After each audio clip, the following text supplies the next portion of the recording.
Good evening, friends. It's great to be in IIT Madras campus, especially a lot of eager young minds for the last 3 days, part of this international symposium on startups. And possibly we are in the concluding part of the journey now, the last 3-day journey. I take this opportunity to welcome my brother Ghanshyam Tiwari from the Samajwadi Party. And very interestingly, he studied in Chennai. So we don't anymore see this north-south disconnect like many politicians keep talking. And professor who's moderating, and my friend from the Congress, C.K. Kumaravelji. I will just take about 6-7 minutes to lay a map of how India was from 1950 till about 2014, just to give a hang of what happened. Then possibly the changes that BJP government, party that I belong to, brought in from 2014. 1951, we had an act called the Regulatory Act of 1951. The same act was repeated in 1956 called the Regulatory Act of 1956. If you go and Google and try and find this age-old time, what is this Regulatory Act?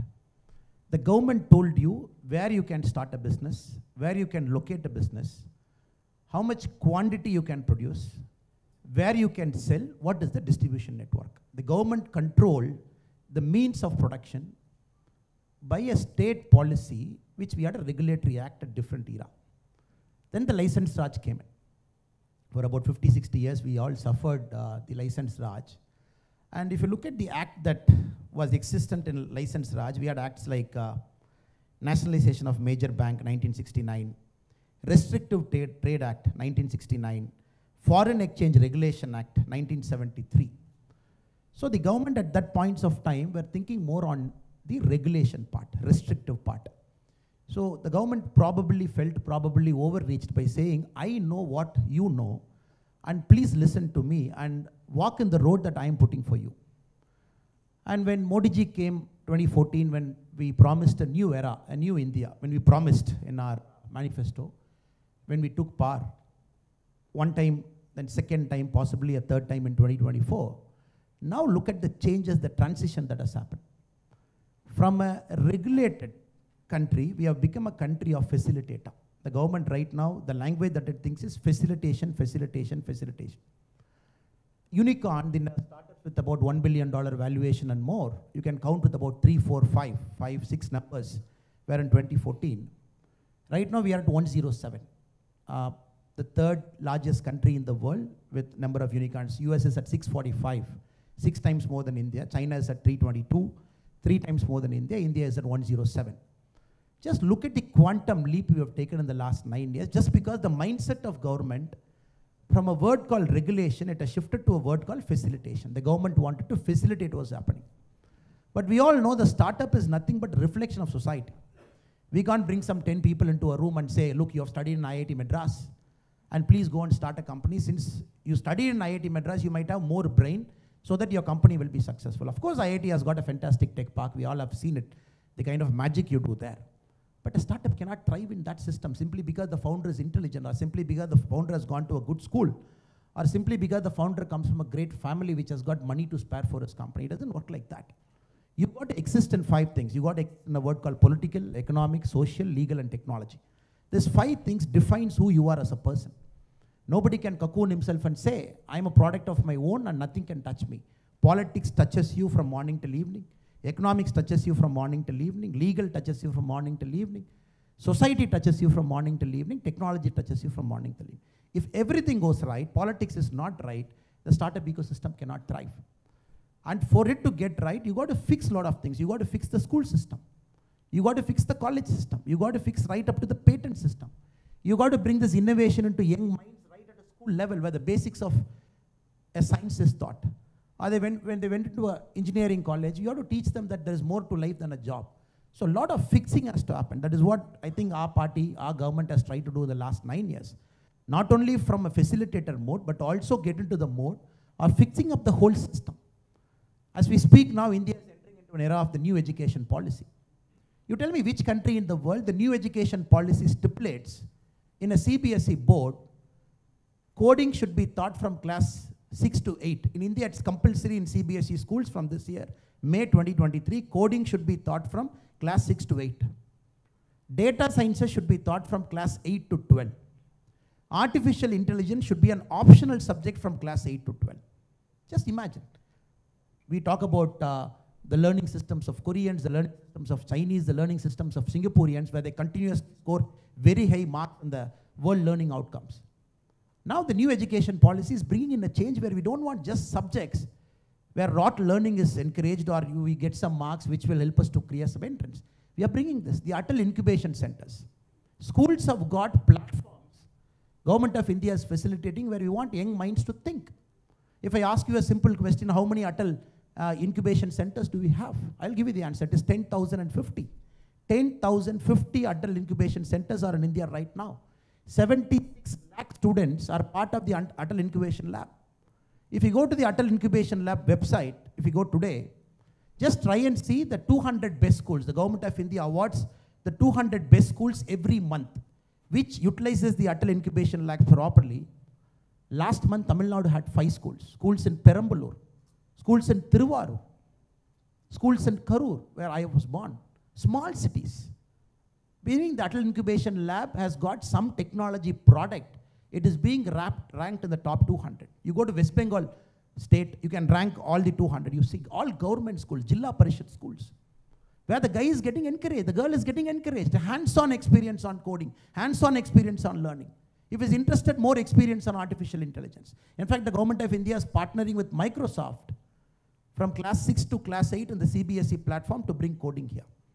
Then we have fixed up the higher education, no more regulation now, which will, a group of people from Delhi will come and inspect, more like a punishment mechanism. I will say a curtain is not right, toilet is not right, I will not give you a ranking. Now the all India based complete composite ranking.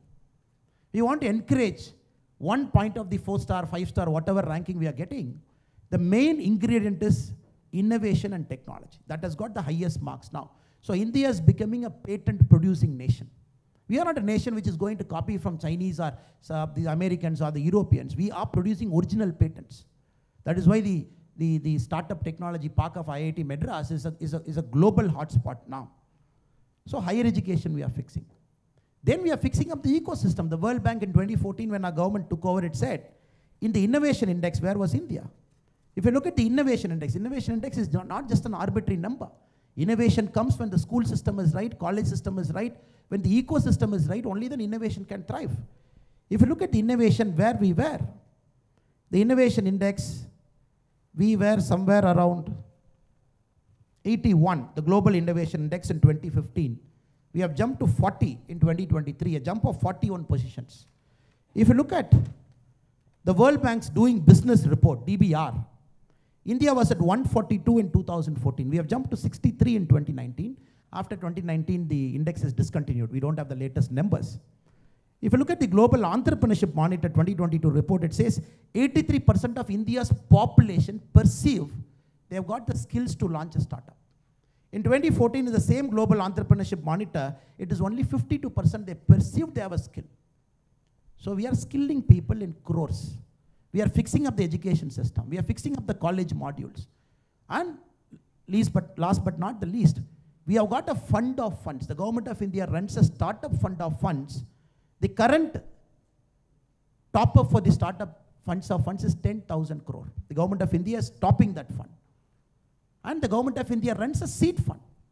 The Government of India is very clear, especially the BJP government is very clear. If we have to hit $5 trillion economy in the quickest possible time, it is only startups which is going to take us there. I see very funny, my friends from opposite political spectrum, they say, oh, India is not a 4 trillion. There was a discussion 2 weeks back.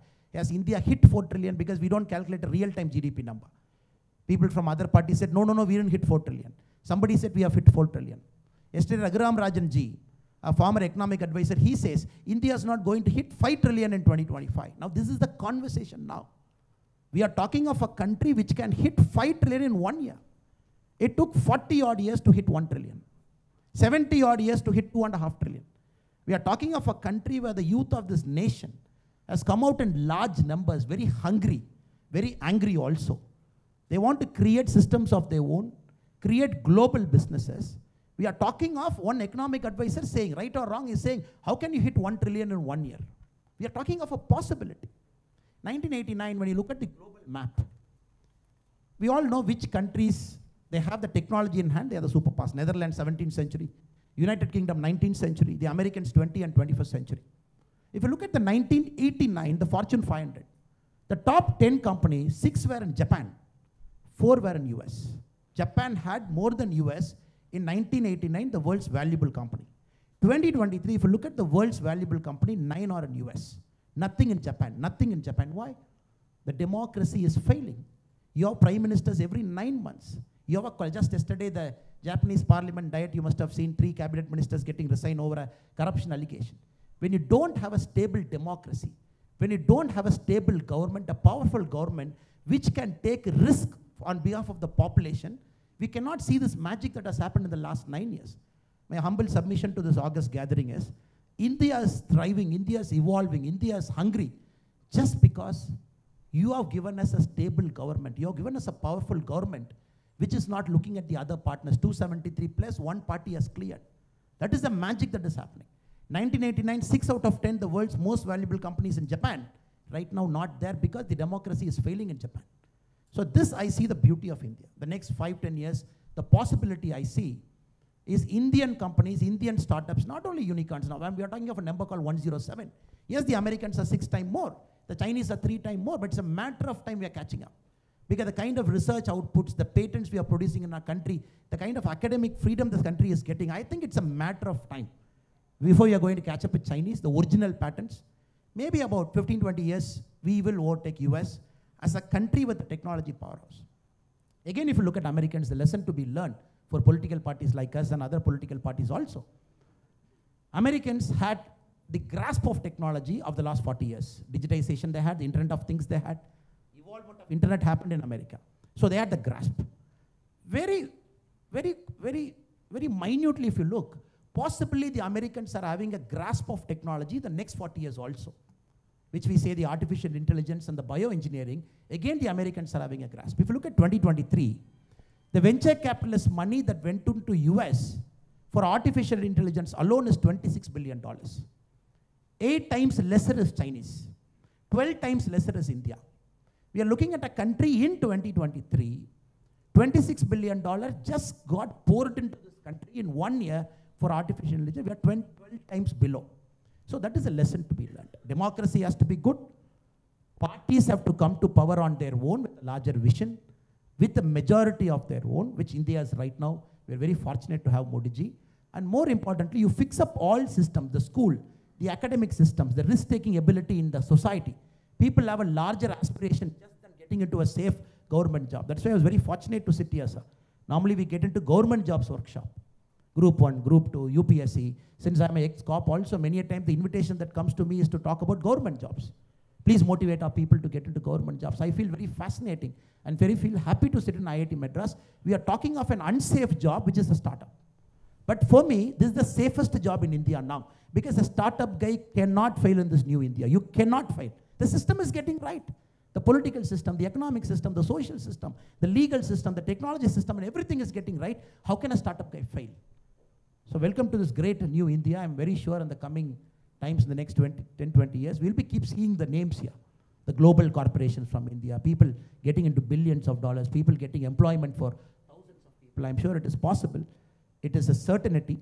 We just have to get our politics right, and people who lead us also should have that larger vision, like my friend Ghanshyam Tiwari was telling, that we should have the larger vision. Think about country as a whole. Think about the larger possibility, risk-taking culture in our country. It's only a matter of time. I'm sure it will happen. Thank you so much. Thank you very much.